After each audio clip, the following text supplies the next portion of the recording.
Former President Donald Trump has said he does not expect to run for election again in 2028 if he is defeated in this November's U.S. presidential poll.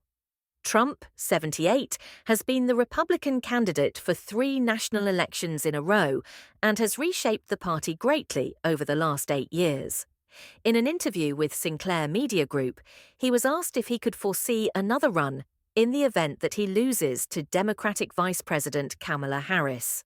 "No, I don't. I think that will be it," Trump said. "I don't see that at all."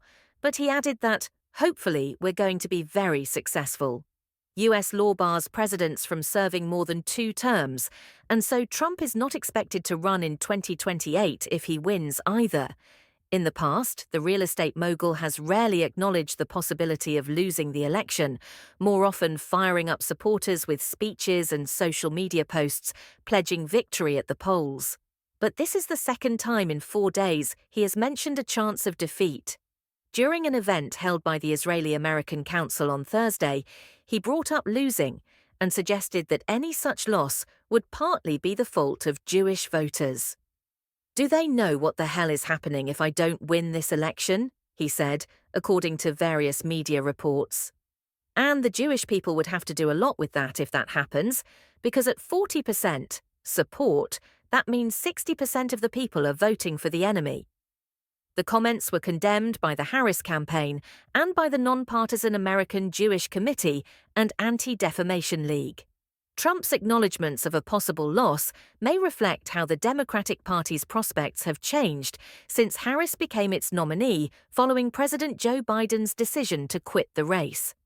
Her campaign raised more than $190 million, $142 million, in August, compared to $130 million brought in by the Trump campaign and affiliated organizations. In national polling averages tracked by the BBC, she is ahead of Trump, and a poll released on Sunday by CBS shows she leads Trump 52% to 48% nationally. In key U.S. battleground states which look set to prove decisive to the overall result, Harris has a narrower lead of 51% to 49%, which is a slight improvement from the even 50% in a similar poll conducted last month by CBS, the BBC's news partner. Another poll released on Sunday by NBC shows Harris with a 5 percentage point lead over Trump across the U.S. It also found that 48% of registered voters see her positively compared to 32% in July.